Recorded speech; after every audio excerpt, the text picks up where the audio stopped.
Welcome boys and girls, Christine here with a discussion about certain campaigns in Warhammer 3 Immortal Empires that should hopefully be updated with the release of the Lords of the End Times expansion, featuring Nagash and very likely Tanquil, if the leaks are to be believed. I find it hard to accept that Creative Assembly would not be releasing Tanquil in the End Times, because he did play a fairly big role in that specific period, as far as Skaven did. I mean, they're updating Archaon, which, yeah, that's great. We'll talk about that in just a bit. But I think the first campaign to talk about, yes, number 5, it is Mannfred von Carstein.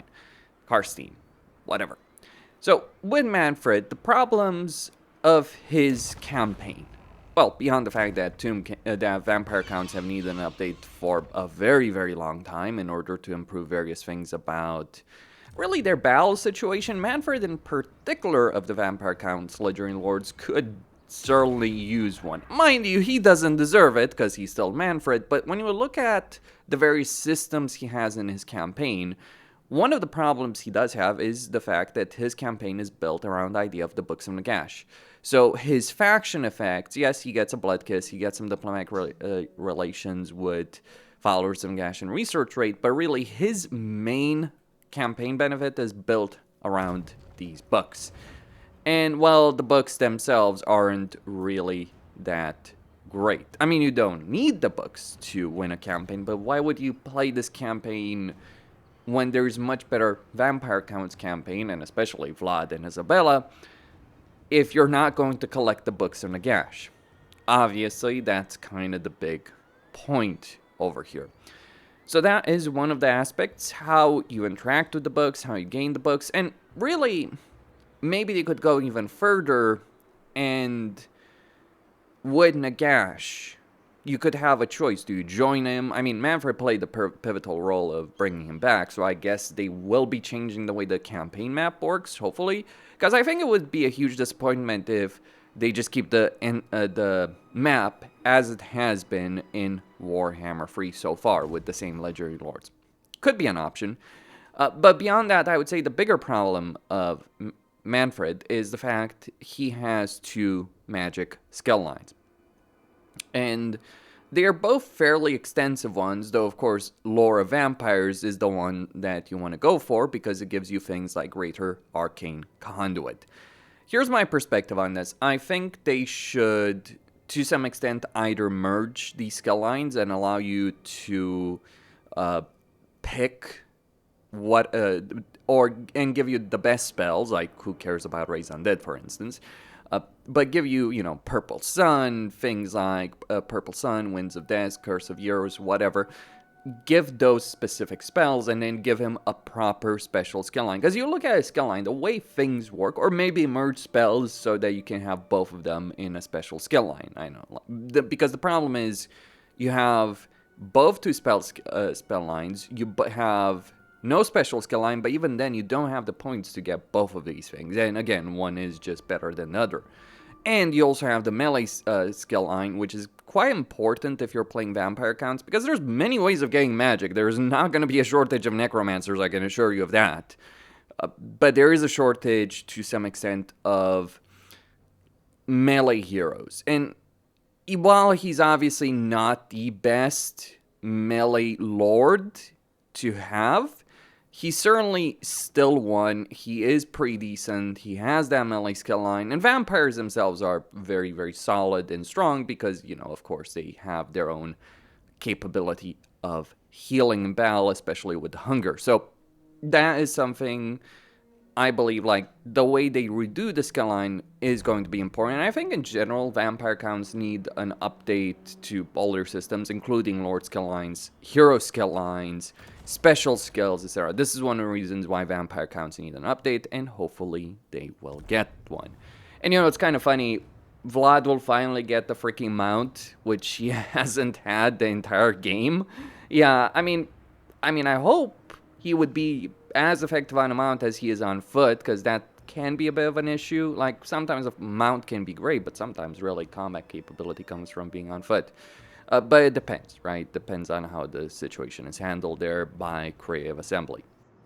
Now, of course, that could also be applied to the other campaigns of the Vampire Counts, and you can also talk about Archaon the Black, who, is with Nagash. So I think all of those crucial characters that are tied to Nagash should be updated. But at number 4, we have Ikit Claw. Again, I expect Tanquil, I expect Skaven, that's what the leaks have indicated. And I really do think out of all the Skaven campaigns, the one that needs updating the most, I mean, beyond Tretch just being removed from the game, just take him from in a ditch somewhere and, yeah, whatever with Tretch. But it is really Ikit Claw. Though, in Ikit Claw's case, it's not really the unique campaign mechanics, because those work. It's more like Skaven Blight shouldn't start as a tier 1 settlement. And this entire campaign region of Estalia especially, but everything like Tylea, Estalia, etc., could genuinely use an update. Because the problem is, on one hand, Skaven are a powerful race. Ikit Claw is certainly a powerful Legendary Lord, but he does very poorly in this situation. It's just so many factions crammed together in a very narrow location, where you also have Bretonnia to the north, which is made up of a bunch of provinces with just 2 regions. And that actually hurts the Skaven, because the way their economy works, and really the way they gain settlements anyway, because you always gain settlements at tier 1 unless you spend food for them. So yeah, you can obviously turn these provincial capitals, but you're not going to turn all of them. So it actually ends up hurting the Skaven far more so, because, for instance, you might want to take a settlement to tier 3, but you take it at tier 3 under the idea that, you're in a 3-region province or a 4-region province. By having these 2-region provinces surrounding Ikit Claw, as well as the sheer amount of Legendary Lords. Like, think of this situation. Kislev, which also hurts Frat and pretty much everyone else in there, like, I'm specifically talking about Kislev, not Malachi. But when you look at Kislev, that is certainly a concentration of Legendary Lords. But when you look here, you've got 4 Legendary Lords next to each other. Then you have Scrag, so that's 5. Rapon's just a bit to the south across the 6, so that's 6. Then you got Fey Enchantress, Orion, Durfu, Grom. That is an insane level of concentration of Legendary Lords that I think needs a map overhaul in order to work. So that's my issue with Ikit Claw. Of course, there's various things to be said about the Skaven. There's various things that could be improved on campaign dynamics, etc. But that is my main issue, if you will, with his campaign. It's always been the starting position of his campaign. Powerful Legendary Lord certainly works in terms of faction mechanics, and look, Skaven are a very good race. But it's just that starting position that does end up hurting this campaign quite a bit. And yeah, Skaven Blight should not be a tier 1 city. That's same with Help It. That's just freaking ridiculous. At number 3, of course, we have Luthor Harkon, who had a prominent role in the trailer of the Lords of the End Times. So hopefully he will get an update. At the moment, I think he's actually the worst of the Vampire Coast Legendary Lords. I mean, he can become much better once you gain this special landmark, but that requires tier 5. And I think the idea of curing his madness is kind of against his character to an extent. Like, Luthor Harkon's entire character in the lore as we know it is built around the idea that he does have those personality switches. So maybe you could have a unique campaign mechanic where he's constantly going from one personality extreme to another.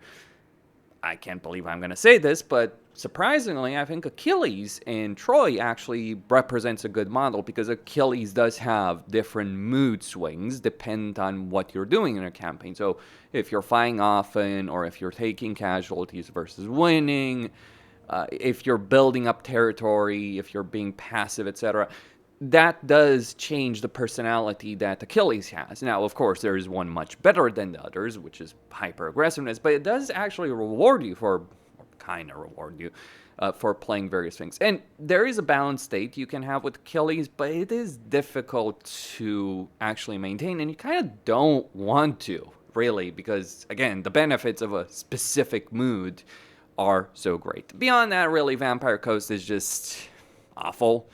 Limited range units, very bad leadership, horrible stats, bad economy, bad recruitment stats. Like, there's just so many things that are working against the Vampire Coast. And when you're looking also at the fact that only you can't confederate other Legendary Lords of of the Vampire Coast. You can't gain those horde armies they have. You have to fight everyone. And then the principal aspect of the campaign is like, oh, you get to fight a bunch of rogue armies eventually that spawn. Even for regiments, certain regiments renowned, it's just something that creates a level of annoyance when you're playing them. There's a lot of bad things. Funnily enough, I think actually Luthor, given the fact that he is fighting at least against lizardmen, is okay. I mean, Aislinn does tend to attack Luthor, or always attacks Luthor, at least when Luthor is under the control of the AI. But that's just something, this entire campaign dynamic could be changed. And really, when we're thinking about changing a campaign dynamic, all of Lustria is a mess, frankly. So all of Lustria should be changed and should be improved substantially. Whether or not Creative Assembly does that remains to be seen, but it is the thing that I believe they should be working on, because I think every campaign in this area, doesn't matter which race they're part of, does end up suffering from it a great deal. But we'll find out about that. Number 2 on the list is Archaon the Everchosen. Creative Assembly has stated they will be updating his campaign and really focusing on his journey, but the problem with Archaon's campaign, well, beyond the issues of Warriors of Chaos, in the sense that when you're playing Warriors of Chaos, you end up having a lot of different vassals, and you might as well just AFK play the campaign right then. Just enter button simulator, get a bunch of Chaos Warriors, steamroll the campaign. That's not really a journey. Of course, there are various ways of improving it. Diplomacy, for instance, how vassals work, etc. But when it comes to Archaon specifically, the problem of his campaign is that it doesn't really feel like a journey. And I think the idea that they had as developers is that they wanted to have Archaon go through the uniting the tribes situation. And then they wanted for you to invade the Empire. Yeah, that works, but then you spend the entire campaign fighting chaos, getting them on your side, or just using diplomacy, and you're wasting time or spending turn after turn researching things in order to get a variety of units. This is the reason why Be'lakor is so much better, because he starts with that variety of units, and then on top of that, he also has all of the gifts of the various Chaos Gods unlocked by default. So I think if Creative Assembly wants to improve Archaon's campaign, then they gotta accept that he should start in a more progressed way. Not, oh, you have to earn the favor of the gods, you have to do all of that. And really, you shouldn't have to research in order to unlock gifts of chaos. I think maybe you should have certain things unlocked, but I think by default you should have at least one of each type for every undivided one. Be'lakor still would have an advantage because of his teleportation, but that is one of the problems of Archaon. And yes, his quest battles are outdated, and hopefully they do change them and not just keep them in the game as is, because they're Warhammer 1 quest battles. So change them, improve them, adapt them, and yes, model updates, etc. But I think it would be a huge disservice if Archaon didn't get one of the better campaigns out of the Lords of the End Times, because he did play an integral role in destroying the world. I mean, people talk about Mannfred and Nagash starting in times, all that, but it's worth remembering there was a massive invasion back in the end times of Chaos forces led by Archaon. There were enormous battles being fought across the world. Sure, there were a lot of Skaven, invading Lustria, fighting Cathay, Chaos Dwarves, etc. But there was also a huge amount of chaos, especially in the Empire, but not just the Empire, across really much of the world. You could see that. And yes, one of the things people shouldn't forget is that Skaven are chaos rats, chaos rats. So yeah, various systems with the Warriors of Chaos, and I think in general, Archaon's campaign should feature less of like, oh, how do we unify these factions through military force? If they want to take a page from any specific faction or any specific race, you could look at Malachi's campaign, or Dwarf campaigns.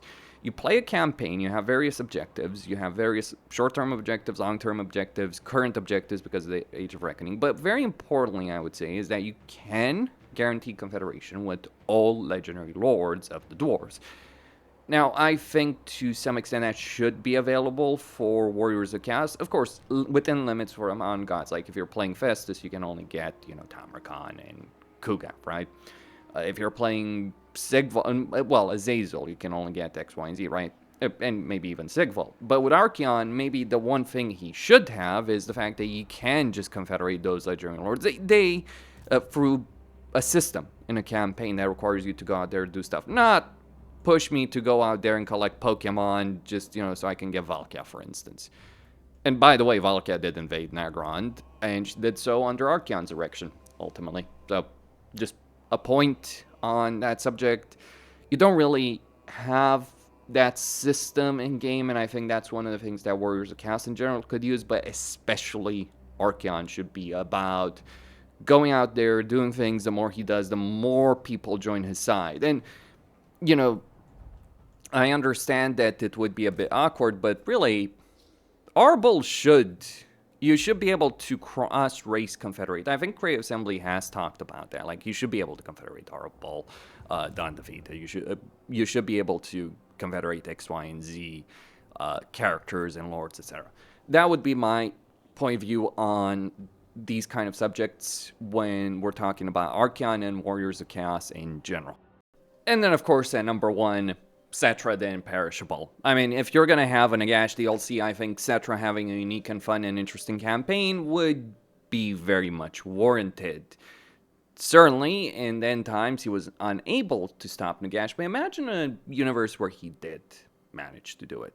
It was not so far-fetched. Settra did have a massive freaking army that could have stopped Nagash, and Nagash just, managed to trick his way to victory.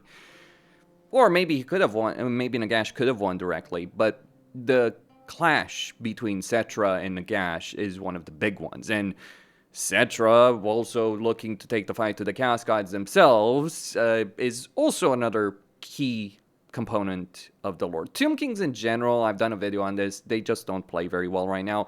And the thing about Settra is, yes, he's got power, he's got that construction time, he's got that growth, but those are dull benefits. His Lord effect skill line is actually substantially superior, like population surplus, casualty replenishment, local recruitment, well, at least the population surplus.